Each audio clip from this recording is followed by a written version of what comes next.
Maintenant, j'ai passé par un exemple qui touche toute la zone CFA. Si moi, j'étais présent en tant qu'actuaire, le jour où on a signé l'accord de coopération entre la France et les pays de la zone franc, je n'aurais pas signé ce document-là. Pourquoi? Parce que la France nous a fait signer un contrat dans lequel elle nous dit qu'elle nous garantit le fait qu'en absence de devise, elle va venir, mais en réalité, dans le contrat, ce qui est écrit explique qu'il n'y a pas de garantie. C'est juste un découvert. C'est ce qui est écrit dans le document, c'est que le Trésor français ouvre un découvert à la BCEAO.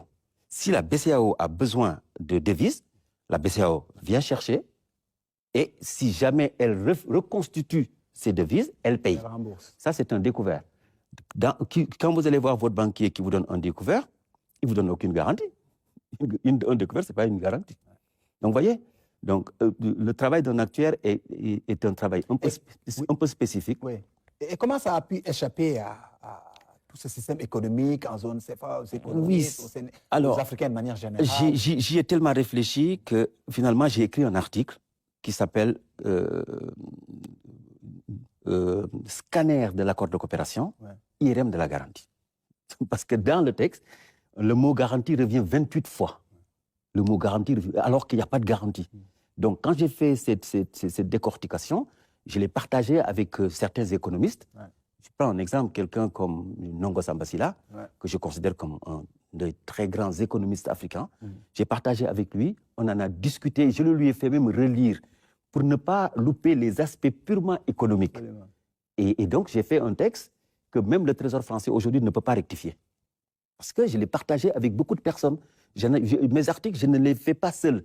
J'ai fait lire au moins 4-5 personnes, des juristes, des économistes, parce que moi, je ne suis pas dans l'économie en tant que telle. Je suis dans l'industrie de la finance et de l'assurance. Voilà, dans l'écosystème. Et donc, je travaille dans l'économie dans ce sens. Absolument. Mais il y a des économistes qui sont des économistes fondamentaux, qui sont des hétéroclites, etc. Mais il faut partager avec eux, travailler avec eux. Oui, le coup est déjà parti, ce qui a été fait et le mal est déjà fait, mais est-ce qu'il y a possibilité aujourd'hui pour l'Afrique, la zone CFA, de recouvrer ce qui lui est dû? Moi, je pense qu'on peut recouvrir ce qui est dû. Pourquoi? Parce qu'on a signé un accord de coopération et quand on est arrivé dans les années 80, il y a eu le choc pétrolier, 78-79. Qu'est-ce qui s'est passé? La France a appelé le FMI pour qu'on fasse de l'ajustement structurel, alors qu'elle devait donner les devises. L'économiste Matar Diop a fait un texte clair là-dedans. En 78-79, on ne devait pas commencer en 80 les ajustements, on devait amener les devises. Donc la France n'a pas respecté son contrat. On arrive en 93, d'accord? 93. La France dévalue au lieu d'amener des devises. En octobre 93, on a arrêté la convertibilité et en janvier 94, on a dévalué. Mais si on avait respecté le contrat, la France aurait dû apporter les devises qui nous manquent. Elle ne l'a pas fait. Qu'est-ce qu'elle a fait? Rupture de contrat à ce niveau. Mais c'est même pas... En fait, elle n'a pas rompu, mais la France est passée outre le contrat. Jouée du fait qu'elle avait le monopole et la puissance. Or, quand vous dévaluez une monnaie, qu'est-ce que vous faites? Dans le compte de la monnaie, vous diminuez le passif. Parce qu'avant, un franc français faisait 50 francs CFA. Après, la France en fait 1 franc français égale 100 francs CFA. Donc, quand vous dévaluez, dans le compte de la monnaie, vous diminuez le passif. En diminuant le passif, excusez-moi, comme on avait un actif, l'actif devient supérieur au passif. Et donc, le compte devient équilibré. Et il est même excédentaire. Donc, la France n'apporte plus de devises. Donc, finalement, si on est dans l'esprit assurance, où la France, donnant une garantie, est un assureur, nous, on reçoit une garantie, nous les États, donc nous sommes des assurés. Si, au lieu de nous donner, au lieu de payer les sinistres, donc au lieu d'amener des devises, la France dévalue, la France nous a fait payer, nous, le sinistre. Donc on peut se passer de la dévaluation si la France avait joué le rôle qu'elle devait jouer. On ne devait pas dévaluer. On ne devait pas dévaluer. Si moi, j'étais par exemple un membre du gouvernement à cette période, j'aurais pu expliquer tout ça ici, tout de suite, pour dire qu'on ne doit pas dévaluer. Et aujourd'hui, pour vous, il faut nous sortir de cette situation, mais on sait que la France n'envisage pas que l'Afrique sorte de ça. Vous avez la réaction de ce général français qui plaide pour une intervention militaire même en Afrique, pour faire la guerre à l'Afrique, pour faire débat sur les ressources. Vous voyez qu'en 2024, quand on entend un militaire français dire que l'Europe, il n'a même pas dit la France, hein, parce qu'il sait que la France n'a plus les moyens de venir nous coloniser. L'Europe, c'est ça, l'Europe et la France doivent revenir recoloniser l'Afrique. Quand il dit ça, rien que pour ça, on doit sortir du CFA. Parce que ça, c'est un manque de respect. Il nous manque de respect. Mais le fait de dire qu'il faut venir nous recoloniser, moi, je vois en cette personne une peur. Parce que quand en 1886, on était dans les conférences de Berlin, l'Europe faisait 430 millions. Et nous, on faisait 120 millions. Nous, toute l'Afrique faisait 120 millions. Aujourd'hui, nous sommes 1,4 milliard. Eux, ils sont 460 si on sort la Russie. Ils ont peur. Ils ont peur qu'on vienne les faire exactement ce qu'ils nous ont fait. C'est une peur. Mais rien que pour ça, on doit sortir du CFA. Mais c'est un point de vue que semble endosser, semble partager le gouvernement français. On n'a entendu aucun officiel français ni même du côté de l'Afrique. On n'a pas entendu de voix officielles. Ce qui est triste, c'est que les Africains devraient porter plainte contre cette personne, parce que ça, c'est dangereux. Ce qu'il a dit, mais c'est très grave. Oui, mais autrement, est-ce que l'Afrique ne doit pas se préparer à tout ça aussi? Mais la première préparation de l'Afrique, c'est quoi? C'est réclamer ses dus. Le fait qu'on a fait les ajustements et que le FMI a reconnu que les ajustements n'étaient pas bien pour nous. Le fait qu'on ait dévalué au lieu de nous donner des devises, si je suis en train, moi, de calculer le montant total. Mais l'estimation que j'en ai, ça dépasse 4 fois la dette que nous avons, la dette totale que nous avons. Ce que FMI et France nous doivent, ça dépasse 4 fois notre dette. Mais il faut quand même que je finisse les calculs et que les autorités aillent réclamer. Mais il faut que toute la zone CFA... Il faut plainte avec des avocats, comment ça va s'organiser? Chacun fait son travail. Moi, mon travail d'actuaire, je fais les calculs.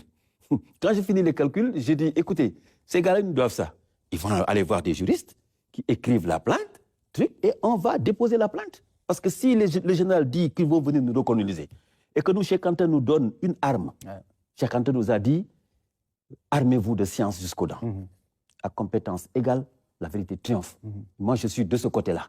Quand j'aurai fini, on donne aux juristes, et les juristes, ils écrivent la plainte, on se fasse battre. Ça, c'est un message que les nouvelles autorités doivent entendre. On sait qu'elles s'inscrivent dans ce souverainisme. Quand on entend le discours du Premier ministre, du Président et de tout ce gouvernement-là, vous pensez que c'est un message Je pense qu'ils doivent écouter ce type de message parce qu'ils veulent sortir du CFA. Absolument. Ils ont compris que ce n'est pas facile. Ça, il faut le reconnaître. Hein. Sortir du CFA, ce n'est pas une opération facile.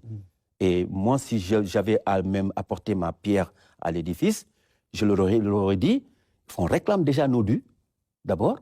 Après, on réforme le CFA pour que ça nous soit bénéfique.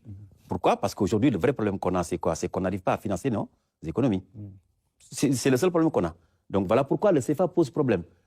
Et quand vous entendez le gouverneur ou les gens de la BCEAO, ils vous disent, oui, qu'est-ce qu'on fait? On lutte contre l'inflation et on gère la stabilité. Donc, ils gèrent l'outil CFA. Et ça, c'est bien géré. C'est l'outil. Mais nous, notre problème, c'est le fonctionnement. C'est le mode d'emploi de la monnaie qui ne va pas. Donc, pour vous, il faut changer le mode d'emploi. Parce que la masse monétaire qui circule dans nos zones monétaires ne représente pas la richesse que nous créons. Nous créons tellement de richesses dans la zone CFA que tu ne vois pas dans la masse monétaire. Et la masse monétaire, elle a été bâillonnée, bombardée, serrée par la façon dont le CFA fonctionne. Donc, il faut changer le fonctionnement du CFA. Ça, il faut le faire. Mais de ce point de vue, l'UEMOA continue, c'est très lent le processus pour vous. Pourquoi ça tarde? Mais ça tarde pour 2 raisons. La première raison, c'est que c'est les enjeux sur le CFA. Le CFA, c'est pas seulement notre monnaie. Mais prenez le Maroc. Le Maroc, avant, sa monnaie n'était pas convertible. Le roi est venu investir dans toute la zone. Toute la zone CFA. Ils ont investi, donc ils ont de l'equity. Donc, qu'est-ce qu'ils font? Ils n'ont plus besoin de devises. Dès qu'ils ont besoin de devises, ils n'ont même pas besoin de prendre leur monnaie. Ils viennent les chercher ici. Donc, le CFA est un générateur de devises pour des pays à travers leur monnaie non convertible. Maintenant, ça commence à être convertible. Ça, c'est un. La France utilise le CFA dans la guerre des monnaies. Ça, il faut tout un temps pour que je vous l'explique. À part ça, vous avez... Brièvement, pour qu'on comprenne. Mais si, parce que quand je parle de guerre des monnaies, c'est que l'euro n'a pas été construit comme une monnaie unique. L'euro a été construit comme une monnaie commune. Ce n'est pas la même chose. La différence entre commune et unique, c'est que quand vous allez aux États-Unis, la monnaie est unique. Dans chaque État, le dollar est là, mais on emprunte au même taux d'intérêt. On emprunte au même taux d'intérêt. Or, quand vous venez ici en zone CFA, le Sénégal n'emprunte pas au même taux que la Côte d'Ivoire. Donc, nous n'avons pas une monnaie unique, nous avons une monnaie commune. Et ça, la France a fait sciemment ça. Mais ça, c'est grave quand même. Mais parce que dans le différentiel qu'on a dans ce qu'on appelle les spreads de taux, la France peut les utiliser dans la guerre des monnaies. La France a beaucoup utilisé nos devises qui étaient là-bas pour gagner un pourcentage et nous en payer d'autres. Et pour faire, la guerre des monnaies, elle est lancée depuis 2008. Je peux même dire qu'elle est lancée depuis que le dollar a surplombé la livre sterling. Mais 2008 a été saillant. Ouais. Donc ça, vous voyez tous ces enjeux-là. Les multinationales utilisent le CFA comme croix de transmission entre les économies de l'Afrique subsaharienne et les économies occidentales. Donc, c'est-à-dire, en fait, c'est nous qui leur garantissons le fait que, quand ils ont de l'argent ici, des bénéfices, ils le rapatrient sans pour autant qu'il y ait risque de change. Vous voyez? Donc, vous voyez tous ces enjeux-là. Donc, le CFA, ce n'est pas seulement notre relation avec la France. Il y a tous ces gens-là qui sont dans le CFA. Si nous ne prenons pas l'intelligence de reculer et de comprendre qu'en plus de ça, donc la deuxième raison que je donne, nous ne maîtrisons pas notre système financier, c'est-à-dire que les banques ne nous appartiennent pas, les compagnies d'assurance ne nous appartiennent pas, parce qu'elles appartiennent à 83%. J'ai fait le calcul il n'y a pas longtemps. Ils sont toutes presque pour l'essentiel des banques commerciales, hein, qui n'appartiennent mais surtout qu'ils appartiennent, c'est-à-dire qu'ils appartiennent aux étrangers, aux Marocains, aux Français, aux Nigérians, etc. Et donc, toutes les marges qu'on fait en assurance et en banque, ça sort du pays. Donc, qu'est-ce qu'il faut? Oui, allez-y. Qu'est-ce qu'il faut pour inverser cette... Mais il faut inverser parce qu'un État doit avoir ses propres banques. La seule banque qui était ici une banque sénégalaise, qu'on appelle la Banque régionale des marchés, c'était la seule qui s'était exportée dans la sous-région. Une banque bien tenue par Alioune Camara, un excellent banquier, que tous les banquiers d'Afrique connaissent. Vous ne trouverez pas un banquier aussi kharagne, comme on dit dans le monde que Alioune Camara. Il a monté une banque, en 10 ans, il a remboursé à tous les investisseurs plus de 10 fois ce qu'ils avaient investi. Il est allé sortir en Côte d'Ivoire, il est allé sortir au Niger. Les Sénégalais ont gâté la banque. On a gâté la banque.